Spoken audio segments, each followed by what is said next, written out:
Hey everyone, I wanted to make a video about what happened at church yesterday because I think it's quite impactful and it's really proof that God is working. And I think that we all should probably start going to church more often, if not every single Sunday. Last week was really difficult for me. I don't know if you guys could tell that, but it made me really feel like I needed to go to church on Sunday. So I went. And what had happened was it was kind of crazy. It's kind of crazy. So I've said in many videos, I'm friends with the pastor's family at the church that I go to. I was baptized in April. I actually grew up in a Christian family. I grew up in a Christian family. My mom was in the choir, and my dad was the kids' church pastor, and he was in all the plays and everything. He always played the bad guy. He played the devil, and he played Caiaphas, and he played all different kinds of bad characters. He likes to play the bad guy. He's really nice, though. My dad's not a bad guy. So I was in the church every Wednesday and Sunday while I was growing up. And when Donald Trump got elected in 2016, I was brainwashed. I had already been brainwashed by the left, but what led to that was because I happen to be gay, and I heard sermons in the church all during growing up. I went to a Pentecostal church, and the preacher would preach sermons every now and then about homosexuality, and the big screen in the back would have flames on it, and he would be yelling about how if homosexuals are going to burn in hell for all of eternity and all of these things. He created entire sermons about that one line in Leviticus, which really affected me. My mom also, and my mom is a really good person also, so don't think that I'm talking crap about my mom. She just was working with whatever she had, and she actually told me when I was a teenager, before she realized that I was gay, which she always had an inkling because I had more feminine features when I was a child. Like, we don't just all act like this. We don't all just have the loose wrists and whatever. I know some people call me out for it. I don't care. It's who I am, and I'm not going to change for you on camera. I'm just not going to, because my whole thing is that I act like myself. I'm genuine. I'm not scripted. I'm not going to change for you. So if you don't like me, don't subscribe. Don't watch my videos. Bye. But she actually told me, and she even, this was after her and my dad got divorced, and then she used to work at a restaurant while she was going through college to become a nurse, and she became friends with the manager in that store who was gay, and she actually started like living her life a little bit and stuff. um and she actually went out to the clubs with him and things like that, which is kind of ironic why she would tell me this, because this was all during the same time. We were in the car one day, and um she told me that gay people have an agenda to convert straight young men into gay men. And while that's not true, but that is a theory that a lot of people, more people used to have back then. This was like in the 90s. And less people have that ideology now, but there's still some people out there that do, but we don't need to hate them for it. We just need to correct them when they speak that way. But there's not really many people that truly believe that all of us are groomers. At least I hope not. And if more people have started to believe that, then it is because of the left and all of their dumb shit that they've been doing with trying to transition children and have pride everywhere, all over the place. It's insane. So if you've been around for a while, you already know how I feel. But in case you're watching this for the first time and you're thinking a certain way, I voted for Donald Trump. Okay, I am a Trump supporter all the way. Do I agree with every single thing? No, I agree with most. I agree with most. And I absolutely love Charlie Kirk. So anyway, you can see how you hear these things, and if you guys know any gay people, and you don't have to agree with me or not, but this is actually the truth, that those of us that are like me and not just trying to get attention, we're actually born this way. We can't change it. We've tried to pray the gay away ourselves. So you can pray for me all that you want, but the gay is going to stay because it's there. It's not something that I can change. So when you know that and you hear other things like I just described, you start to feel like the church isn't your friend. God doesn't want you. Jesus doesn't want you. You're going to hell anyway, so you might as well just live it up and do whatever you're going to do.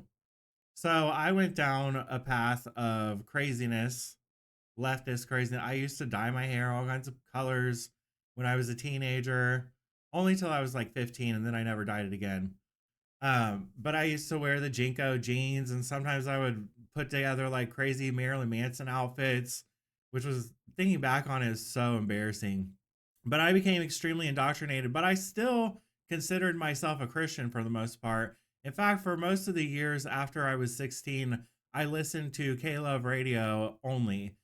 And when 2016 came along, and I saw that all of these Christians were voting for Donald Trump after I had been indoctrinated with all the lies about Donald Trump, about him being the R word, about him being the P word, about just him being a bad person altogether. And I believed those things. And so when I saw that he got elected, I lost all faith in God and Jesus and everything. And I said, you know what? If this is what Christians stand for, then I'm not going to be one anymore.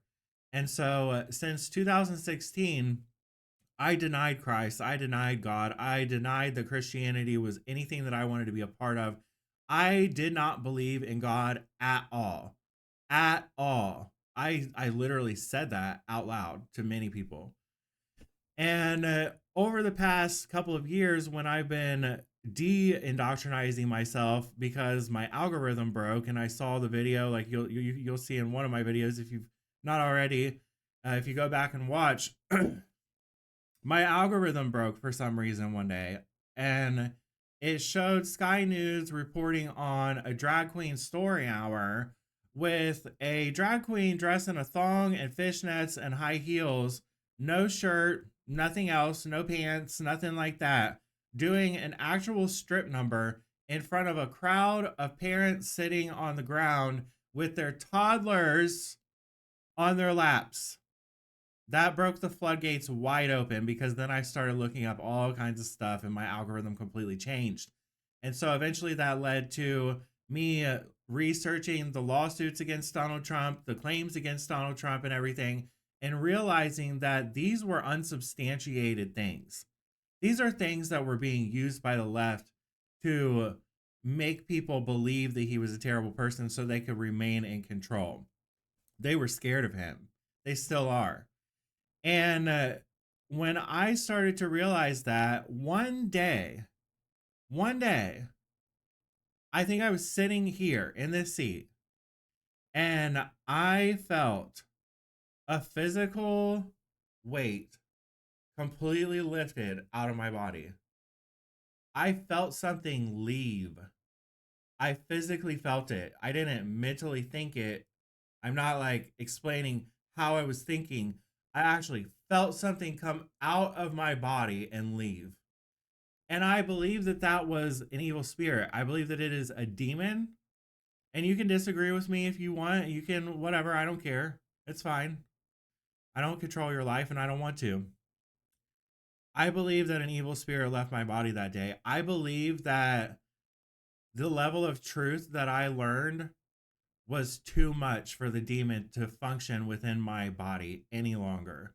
Once you learn enough truth and you believe the evidence in front of your eyes because you found it for yourself, demons do not have the power to reside in you any longer. They can't. There's too much truth there. They reside in lies. And I thoroughly believe that a lot of these far left people that you can't get anything through to, they have evil spirits. There's something evil in them. It's living in them. And if they just release it, they will come to their senses and understand. I mean, I see so many stories of people on the far left who finally decided to start going to church, and then everything changes. Everything changes. And some people can call it a cult or whatever. It's not a cult. It's not a cult. They don't control you. That's the most ridiculous thing. And I used to believe it too. It's not true. So in April, I decided there's no evidence to me that this is not evil. This is not necessarily left versus right. This is good versus evil. These are demons versus Jesus. And it is so apparent to me because you can literally sit there and I can make videos all day long and I can put facts up on the screen. I can literally put legal documents and all kinds of evidence on the screen. And anyone on the left that is completely blockheaded and blocked out by these demons, they can look at that and still think that everything that I said was a lie. I try to show as much evidence as possible. So there's no other explanation to me that is more valid than this is an evil demon blocking these people from the truth as far as they can. Okay? As far as they can, because it couldn't last with me. So I decided that I was going to get baptized in April. So I got baptized in April. My friend kept on trying to get me to come to church every Sunday, and I wouldn't go because I had bad experiences with church in my younger years by what I just explained. And it made me feel weird. I still feel weird in church, but hopefully that'll change. And I think it will, because all of these people are really nice. I go to an apostolic church. It's a church where the women don't cut their hair. They wear modest clothing. The men are a little modest and things like that. So you can kind of, if some of you are out there are really familiar with churches, you're probably familiar with that type of atmosphere. It's still a Pentecostal church. It's apostolic. So you would probably envision me going in there and you would probably think like, this is kind of weird. Why is this guy isn't, they do not act like that at all. They all welcome me with open arms. They all greet me at the door. They come over and talk to me. They pray with me. They tell me what God told them to tell me. And that actually happened yesterday. So when Charlie Kirk was assassinated on Wednesday, it was really upsetting. So on Thursday, I decided to let my friend know I'm coming to church on Sunday. And her mom was actually praying for me to come to church on Sunday, on Thursday, before I texted my friend and told her I was coming to church. That's the first thing that happened. So Sunday, I get into the church and I go and sit down and I'm just waiting for the service to start. And another one of my friends, because I'm friends with some of these people that are in this church, because I used to work with them. So that's a little bonus. So you go to a new church and you already know like half of the congregation, and some of them, and then the pastor already knows who you are and everything because you're friends with their child.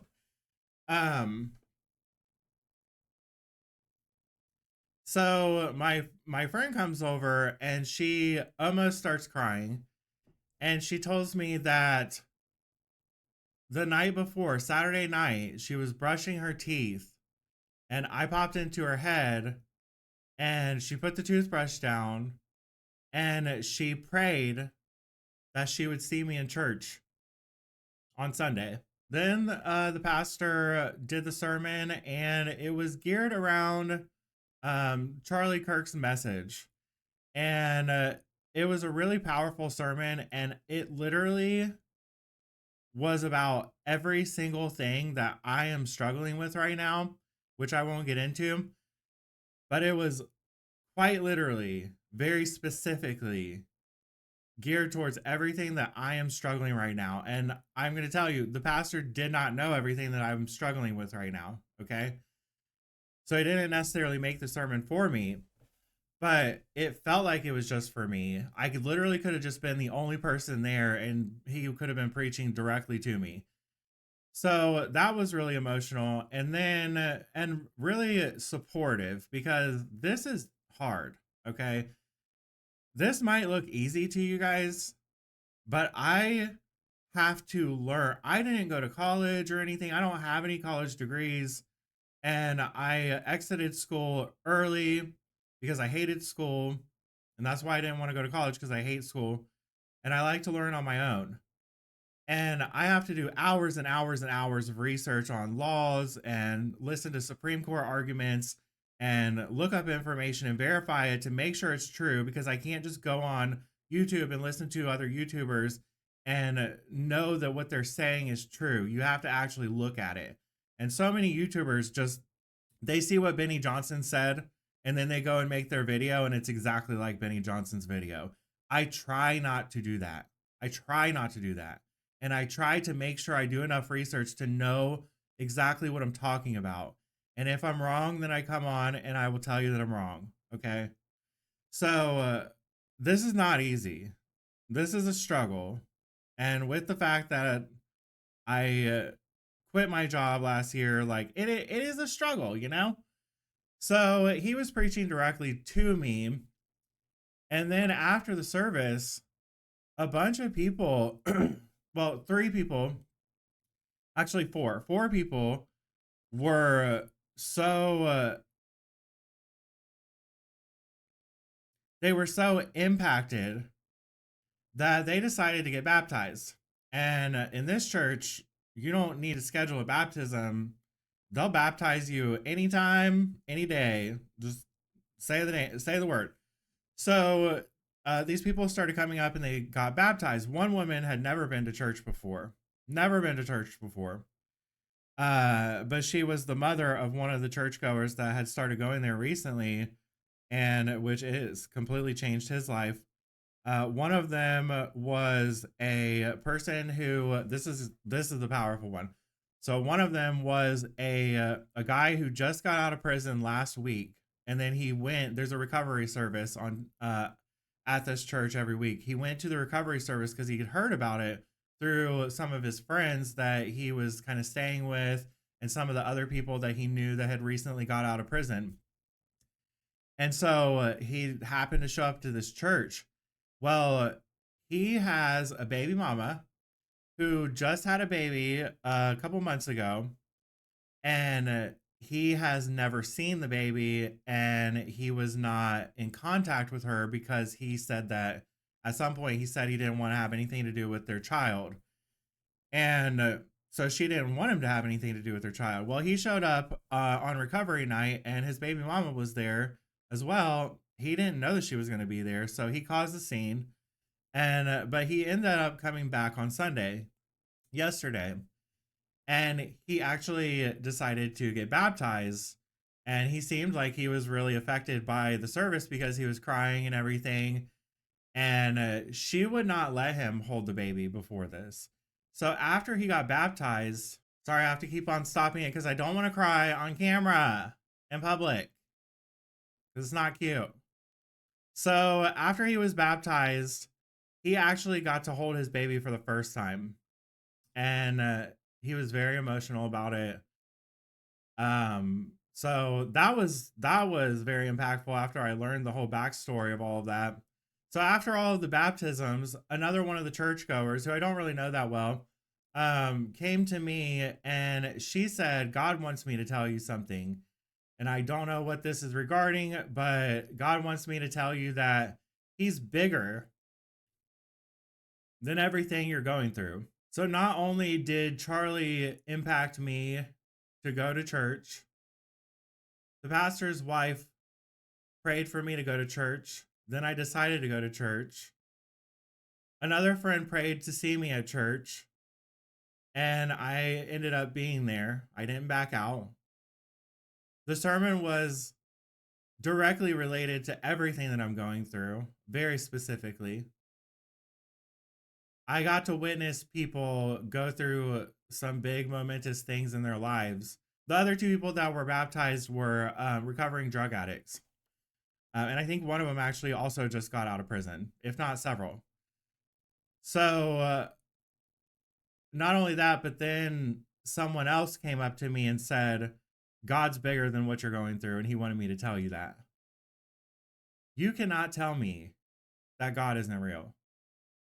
That's my experience. And I wanted to share that with everyone because I think it's very impactful. And maybe there's somebody out there that's questioning whether to be a Christian or not, or go to church or not. And I would strongly suggest that you do. I'm going to be going to church from now on.